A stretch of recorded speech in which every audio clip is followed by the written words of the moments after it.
¿Cómo enfocamos y qué vamos a hacer con el paciente a quien le sospechamos una glomerulonefritis rápidamente progresiva? Esto es más o menos lo que vamos a hablar en el día de hoy. Esta es nuestra tabla de contenidos y vamos a empezar diciendo que la glomerulonefritis rápidamente progresiva no es una enfermedad específica, es una alteración histopatológica de daño glomerular grave y se caracteriza por la presencia de semilunas en la biopsia renal. Como generalidades podemos decir que tiene una clínica de glomerulonefritis, hipertensión, hematuria, toda esa que ya todos conocemos, con una lesión renal, con cilindros eritrocitarios, proteinuria de origen glomerular en un porcentaje significativo de los casos, y las epidemiologías que se han descrito en los países donde hacen buena epidemiología y registro de sus enfermedades reportan hasta 7 casos por millón en Estados Unidos. Más de la mitad de estos son niños y en general se considera que tiene un mal pronóstico.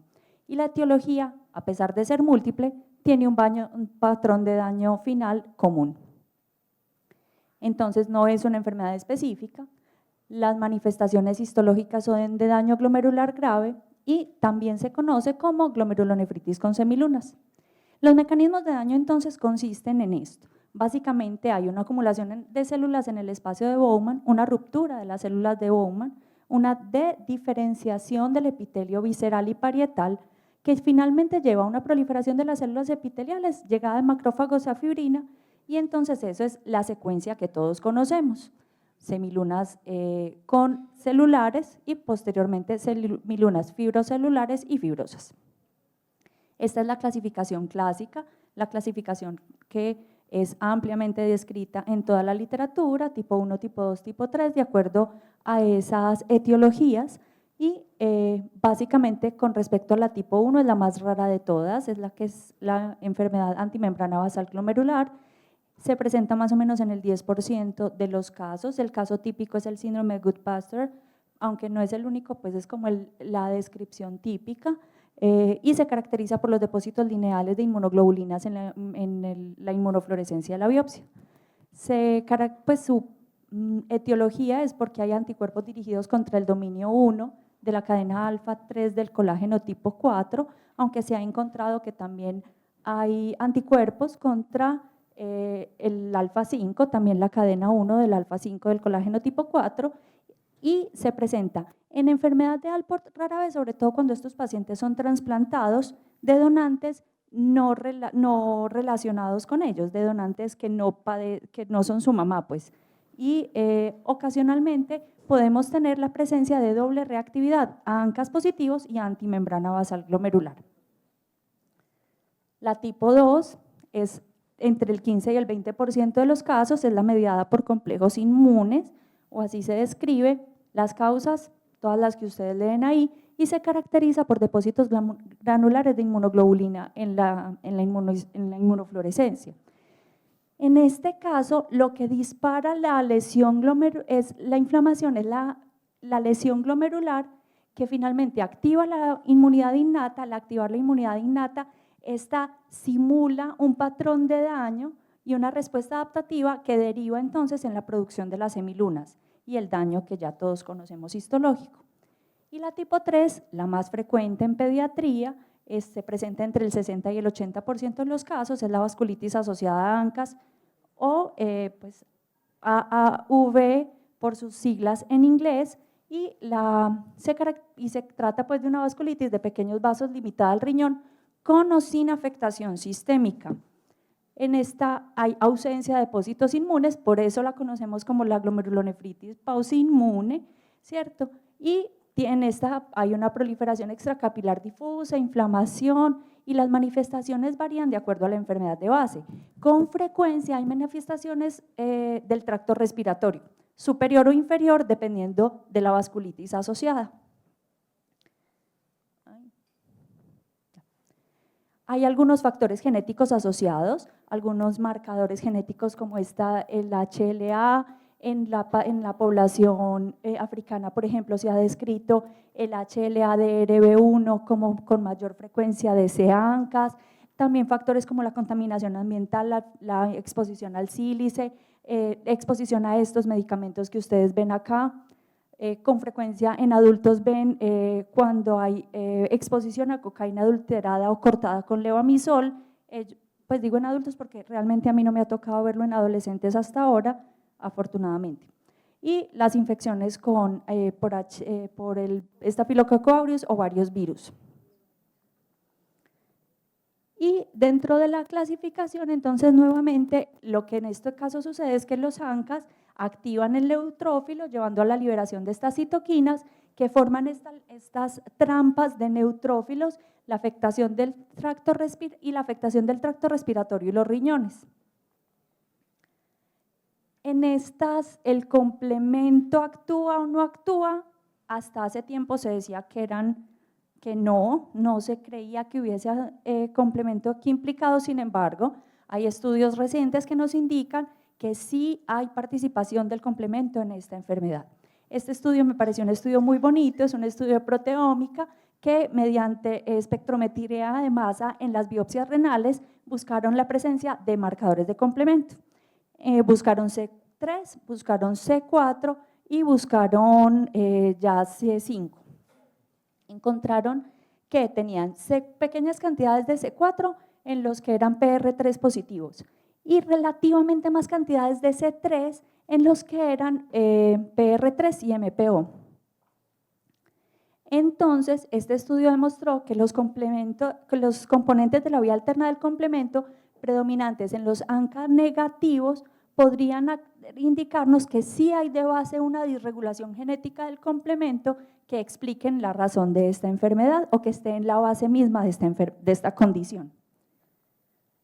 Finalmente, póngale el nombre que quiera, tipo 1, tipo 2, tipo 3, todas terminan en este patrón de daño común. Una lesión glomerular, inflamación, fibrina, fibronectina, podocitos, de diferenciación de las células epiteliales, formación de semilunas, finalmente cicatrices y daño renal permanente. Aquí hay algunas de las biopsias y los hallazgos en histopatología, vamos a pasar rápidamente acá en aras del tiempo, pero pues sí se ve la media lunita aquí pues muy bonita y los daños vasculares acá con una lesión esclerosante y una arteriolitis acá.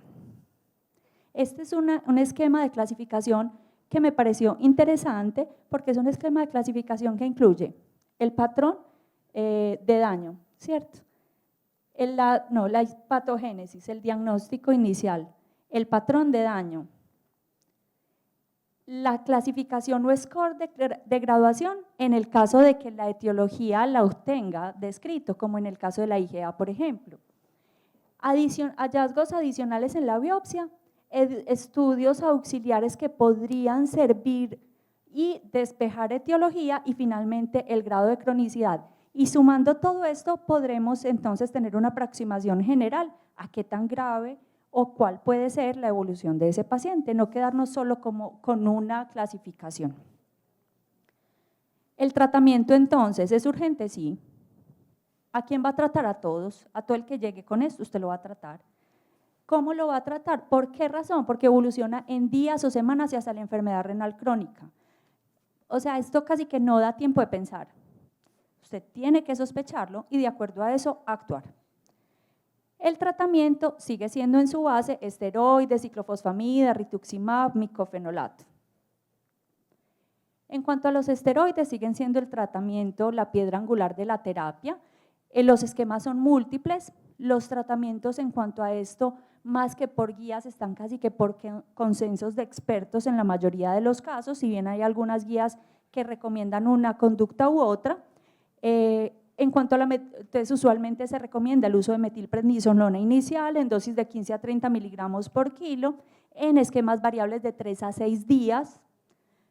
Posteriormente, prednisona oral de 1 a 2 miligramos por kilo y por día, de nuevo de acuerdo a la fuente revisada, y un desmonte por 4 semanas y un desmonte de 0.5 miligramos por kilo y por día durante los 3 meses siguientes y posteriormente dejar en días alternos por 6 meses. En cuanto a la ciclofosfamida, usualmente se usa en combinación con los esteroides, se puede usar oral o venosa. Este estudio que aquí les referencio, mostró que el esquema venoso da una menor dosis acumulada y similares tasas de remisión que el esquema oral. En cuanto al esquema oral, recomiendan el uso de 2 miligramos por kilo y por día de 8 a 12 semanas, y en cualquiera de los dos esquemas una dosis acumulada que no sobrepase 150 miligramos por kilo en total. Y la venosa, la dosis usual, son 750 miligramos por metro cuadrado y por día, pues es otra entre 500 y 750 miligramos por kilo y por dosis. Perdón, aquí esta D no es día, sino dosis, en un esquema mensual o bisemanal. Y la idea es mantener leucocitos, entre 3.000 y 4.000 los leucocitos totales, o el conteo total de polimorfos por encima de 1.500. Si usted no cumple estas características, la próxima dosis de ciclofosfamida no puede ser aplicada. En cuanto al micofenolato, realmente su uso está más descrito en la vasculitis asociada a ANCAS. El estudio que aquí les menciono, que les referencio, encontró que tienen una remisión total a los 6 meses, muy similar a ciclofosfamida, pero que las recaídas fueron mayores con micofenolato. Por esa razón, entonces, se recomienda o sugiere que este medicamento solo debe ser considerado para los pacientes que tienen una afectación renal leve o moderada y que no tengan afectación sistémica que amenace la vida. El rituximab también está descrito principalmente es en la asociada a ANCAS y se usa cuando la ciclofosfamida está contraindicada. Estos dos estudios que usaron rituximab en pacientes pues en 2 brazos, uno con ciclofosfamida y otro con rituximab, algunos logrando desmonte rápido de prednisona, encontraron que es por lo menos igual a la ciclofosfamida para inducir la remisión, pero que es superior a la ciclofosfamida en los casos de recaídas. La dosis usual es esta, 375 miligramos por metro cuadrado mensual por 4 meses, pero este esquema me pareció interesante, encontré pocos reportes de esto, pero habla de 1.000 miligramos cada 2 semanas por 2 dosis. Parece ser que mantiene la misma tasa de remisión durante los 6 meses siguientes, pero con una disminución de costos y obviamente de la inmunosupresión. La plasmaféresis, ¿en quién? Cuando tenga una hemorragia alveolar que amenace la vida y se considera una categoría 1 por la Asociación Americana de Plasmaféresis, pues de aféresis. Estos 2 estudios evaluaron el uso de plasmaféresis en las vasculitis y encontraron que no hay diferencia para el desenlace de enfermedad renal crónica, es decir, pasar el paciente por plasmaféresis no hace que disminuya la probabilidad de que él termine en enfermedad renal crónica. Se consideran categoría 2 de la ASFA si la creatinina es superior a 5.7 y categoría 3 si es inferior a 5.7. Recorderis rápido, la categoría 1 es cuando el caso o la condición, la plasmaféresis se considera primera línea de tratamiento, categoría 2 cuando se considera segunda línea de tratamiento y hay estudios o evidencia que soporta su uso, pero habiendo usado primero la primera línea, y categoría 3 cuando no hay evidencia suficiente para recomendar su uso, pero podría ser útil. Definitivamente entonces en hemorragia alveolar que amenaza la vida es categoría 1 de ASFA, repetimos. En la antimembrana glomerular se recomienda plasmaféresis, CADIGO recomienda el uso de la plasmaféresis con una volemia diariamente por 14 días o hasta que negativice los anticuerpos, lo que suceda primero. Y es también categoría 1 de ASFA, pues para ASFA. Mantenimiento entonces, nuevamente son muchos consensos más que estudios fuertes, consensos de expertos, puede usarse bajas dosis de esteroides, azathioprina, metotrexate o rituximab. En la antimembrana basal glomerular entonces mantener esteroides y azathioprina por 6 a 12 meses. Este estudio encontró que no hay diferencia a los 18 meses del uso con azathioprina comparado pues en el uso de la azathioprina con el esteroide, y este otro estudio encontró que azathioprina era un medicamento al menos superior al micofenolato en estos casos específicos. Por esta razón se sigue recomendando azatioprina. Y finalmente este último estudio encontró que rituximab es superior para mantener remisión 28 meses de seguimiento. Entonces, rituximab podría ser una muy buena alternativa en los casos de antimembrana basal glomerular. Prednisona más azatioprina, entonces 18 meses, con un descenso lento al menos de 18 meses y si de 6 meses y si el paciente ha mantenido remisión por 12 meses consecutivos. Esas son como las, digamos, condiciones para iniciar ese descenso. Un cuadro muy resumido como de los posibles tratamientos y finalmente, ¿qué se nos viene, cierto? ¿Qué perspectivas hay en estos casos? Tenemos que hay estudios que han reportado el uso simultáneo de ciclofosfamida más rituximab con dosis, entonces usan, perdón,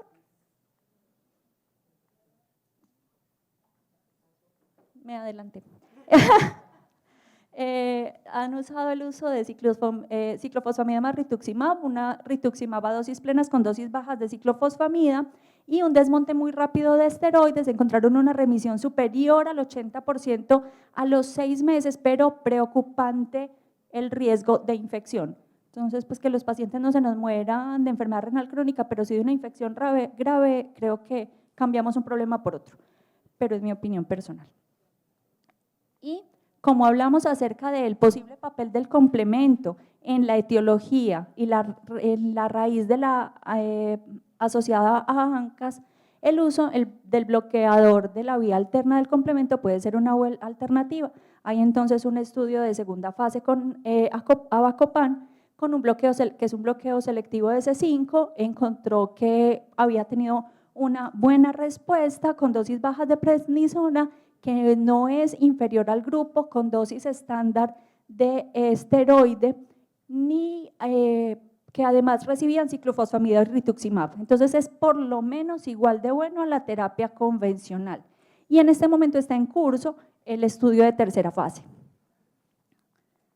En conclusión, entonces, es una condición muy heterogénea que requiere un alto índice de sospecha y que definitivamente iniciar tratamiento rápido marca la diferencia en el pronóstico vital del paciente. Muchas gracias.